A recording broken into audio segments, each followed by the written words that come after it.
मांगत तुलसीदास कर जोरे, बसहु राम सिय मानस मोरे।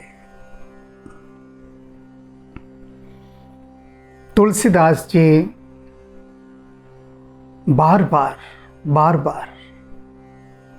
प्रभु राम के जिस सामर्थ्य का, जिस उनकी शीलता का, विनम्रता का, कृपा का गुणगान कर रहे हैं, उसे देखकर यही लगता है कि राम ही एकमात्र ऐसे आधार हैं जो अन्य सभी देवी देवताओं की तुलना में सभी के कष्टों का निवारण करते हैं और उन्हें अपनी शरण में लेते हैं। स्वयं भगवान शिव ने ये कहा है कि परमात्मा के लिए यदि एक नाम कोई देना हो तो वह नाम है राम। भगवान शिव के बाद तो फिर कुछ कहने को शेष रह ही नहीं जाता।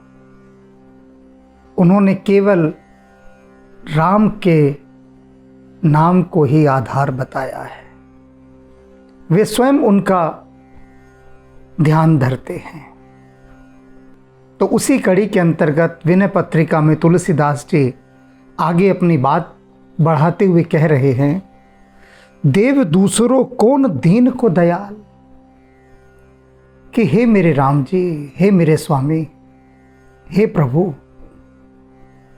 आपके अतिरिक्त और कौन है जो दीनों पर दया करता हो? कोई नहीं है। दीनों पर तो यही दया करते हैं, दीन दयाल तो यही है। यानी जो हर तरह से हार चुका हो, लुट चुका हो, बर्बाद हो चुका हो, जिसे दुनिया में कोई ना पूछता हो, सब बिसरा देते हो, ऐसा दीनहीन जब राम जी की शरण में जाता है तो वो उसे प्रेम से, आदर से, भाव से अपनी शरण ले लेते हैं। उससे घृणा नहीं करते। संसार की रीति यही है। अन्य जो देवी देवता हैं उनकी रीति यही है। कितने प्रकार की शुद्धताओं का ध्यान रखना पड़ता है उनके लिए। लोग कहते हैं कि इतने कठोर नियम हैं इस देवता की उपासना करने के, इस देवी की उपासना करने के इतने कठोर नियम है, इस प्रकार का यदि प्रावधान नहीं किया गया तो दोष लगता है। बहुत प्रकार के। किंतु राम जी की सेवा में किसी प्रकार का कोई ऐसा नियम नहीं है कि दोष लगता है। कोई कहे कि झूठे हाथों से कर दिया, अरे भैया भील नहीं तो झूठे बेर खिला दिए थे। निषाद राज गुहू का सत्कार उन्होंने पाया, जो आतिथ्य सत्कार उन्होंने किया था,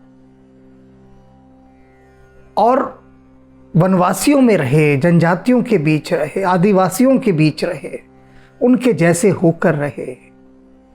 कौन रहता है ऐसे? कौन रहता है? कोई नहीं रहता। कितने लोग हैं जाते हैं पिछड़े क्षेत्रों में दौरा करने, देखा होगा आपने, बड़े बड़े साहब हैं और बहुत फोटो सेशन करते हैं, आ जाते हैं। लेकिन राम जी तो अपना पूरा साम्राज्य अयोध्या छोड़कर वनों में उनके साथ रहे, उन दीनों की रक्षा पर, उन दीनहीनों की रक्षा के लिए चले गए जिनको राक्षस खाते रहते थे। उनके मध्य जाकर स्वयं लड़े हैं राक्षसों से दीनों के हितार्थ। बताइए और कौन लड़ा है ऐसे? ऐसे दीन बंधु और कौन है जैसे श्री राम है? इसीलिए तुलसीदास जी कहते हैं, देव दूसरों कौन दीन को दयाल, सील निधान सुजान शिरोमणि। आप कैसे हैं राम जी? शील निधान, भंडार हैं आप शीलता के।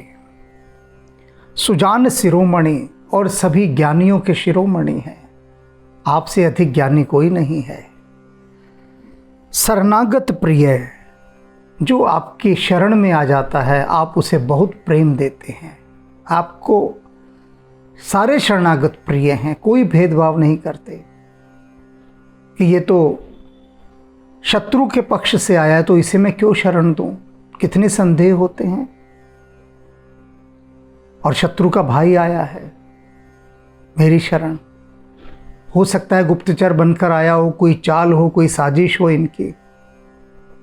बहुत तरह के इस तरह के विचार होते हैं, लेकिन प्रभु उन सब को दरकिनार कर देते हैं और उस शरणागत को प्रेम पूर्वक अपनाते हैं।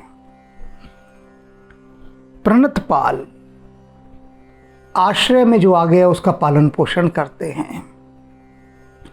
को समर्थ सर्वज्ञ सकल प्रभु, हे प्रभु आपके समान सर्वज्ञ और समर्थ भला और कौन है। आप सर्व समर्थ हैं। शिव सने मानस मराल, और भगवान शिव की हृदय रूपी मानसरोवर झील में रहने वाले आप हंस हैं। भगवान शिव जिनका सदा ध्यान धरते हैं वे आप ही हैं प्रभु श्री राम। को साहिब किए मीत प्रीति बस, आप कैसे साहिब हैं ये सुन लीजिए। ऐसा साहिब कोई नहीं है कि जो प्रेम के कैसे वशीभूत हो जाते हैं। जो भी आपको वशीभूत करना चाहे वह प्रेम से भरकर आ जाए, फिर कोई जाति हो, कोई किसी भी प्रकार का हो, वो आप कुछ नहीं देखते, फिर कोई विचार नहीं करते। और को साहिब किए प्रीत बस, खग निशिचर कपि भील भाल। खग जटायु, निशाचर विभीषण, कपि सुग्रीव, भील निषादराज गुहु केवट, भाल भालू कौन वृक्षराज जामवंत जी। ये जितनी भी जातियां बताई, भालू, वानर, निषाद, बताइए ना ये सारी जातियां, जटायु, खग जाति, ये सारी जातियां उस समय किसी गणना में नहीं आती थी, जंगलों में रहती थी। राज समाज इनकी परवाही नहीं करता था, कहता था ये जातियां कोई गणना के योग्य हैं भला। जिनकी गणना उस समय का राज समाज नहीं करता था, उनके प्रेम के वशीभूत हो गए प्रभु श्री राम और उनके साथ उनके ही जैसे बनकर रहे, उनके मध्य रहे। तो कह रहे हैं तुलसीदास, आप तो प्रेम से वश में होकर उनको अपना मित्र ही बना लेते हैं। कितना ऊंचा दर्जा दे देते हैं मित्रता का। नाथ हाथ माया प्रपंच सब, नाथ हाथ, हे मेरे स्वामी आपके हाथ में ये माया है और इस माया के रचाए गए सारे प्रपंच हैं। जितने भी माया प्रपंच रचाती है इन सब की डोर आपके हाथ में है, क्योंकि माया की डोर आपके हाथ में है। आप मायापति हैं। जीव दोष गुण कर्म काल, जीवों के जितने दोष हैं, उनके कर्म हैं, गुण हैं और काल जो है, ये सब आपके अधीन हैं। सब आप इनके स्वामी हैं। तुलसीदास भलो पोच रावरो, तुलसीदास जी कह रहे हैं कि हे राम जी, हे मेरे स्वामी, मैं जैसा भी हूँ, भलो पोच, भला हूँ या पापी हूँ, कोई भी हूँ मैं, दोनों में से कोई अंतर नहीं पड़ता। जैसा भी हूँ, नेक निरख कीजिए निहाल, बस मेरी ओर देखकर मुझे निहाल कर दीजिए। इधर आप देखेंगे और उधर मैं निहाल हो जाऊंगा। निहाल होना एक ऐसा शब्द है जिसकी व्याख्या नहीं हो सकती, सिर्फ निहाल हुआ जा सकता है। हमारी भारतीय संस्कृति में ऐसे गिने चुने कुछ शब्द हैं जिनकी व्याख्या हो नहीं सकती, वे अव्याख्येय हैं, व्याख्या से परे। बलपूर्वक जबरदस्ती कोई अर्थ निकालना भी चाहे तो ये कह देगा कि तुलसीदास जी कह रहे हैं कि हे मेरे प्रभु श्री राम, आप मेरी ओर देखिए और आपके देखते ही मैं तृप्त हो जाऊंगा, संतुष्ट हो जाऊंगा, धन्य हो जाऊंगा। निहाल के ये 3 अर्थ कोई चाहे तो कर सकता है। धन्य होना, संतुष्ट होना, तृप्त होना, कृतार्थ होना। किंतु ये शब्द सारे बहुत छोटे हैं। निहाल की स्थिति को ये छू भी नहीं सकते। मैंने भी कहा ना, निहाल की व्याख्या नहीं हो सकती, निहाल सिर्फ हुआ जा सकता है। तो तुलसीदास जी यही कह रहे हैं कि हे प्रभु, मैं जैसा भी हूँ, खरा हूँ, खोटा हूँ, पापी हूँ, सज्जन हूँ, पुण्यात्मा हूँ, जो भी कुछ हूँ आपका हूँ। बस आप एक नज़र देख लीजिए। आपका देखना होगा और मेरी बात बन जाएगी, मैं निहाल हो जाऊंगा। ये सारी स्तुतियाँ, सारी प्रार्थनाएं सब किस लिए हैं? कि राम जी बस एक नज़र देख लें, देख भर लें। वे कब देखें यह उनकी इच्छा।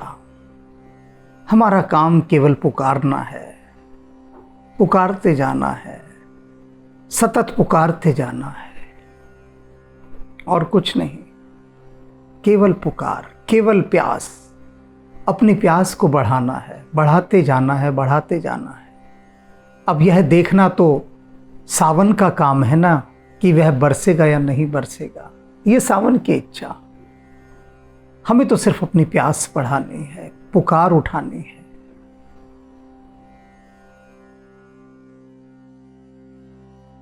सतबार नमन गुरुदेव, 100 बार नमन गुरुदेव, सतबार नमन गुरुदेवा, 100 बार नमन गुरुदेवा। गुरुदेव गुरुदेव गुरुदेव गुरुदेव गुरुदेव गुरुदेव गुरुदेव गुरुदेव 100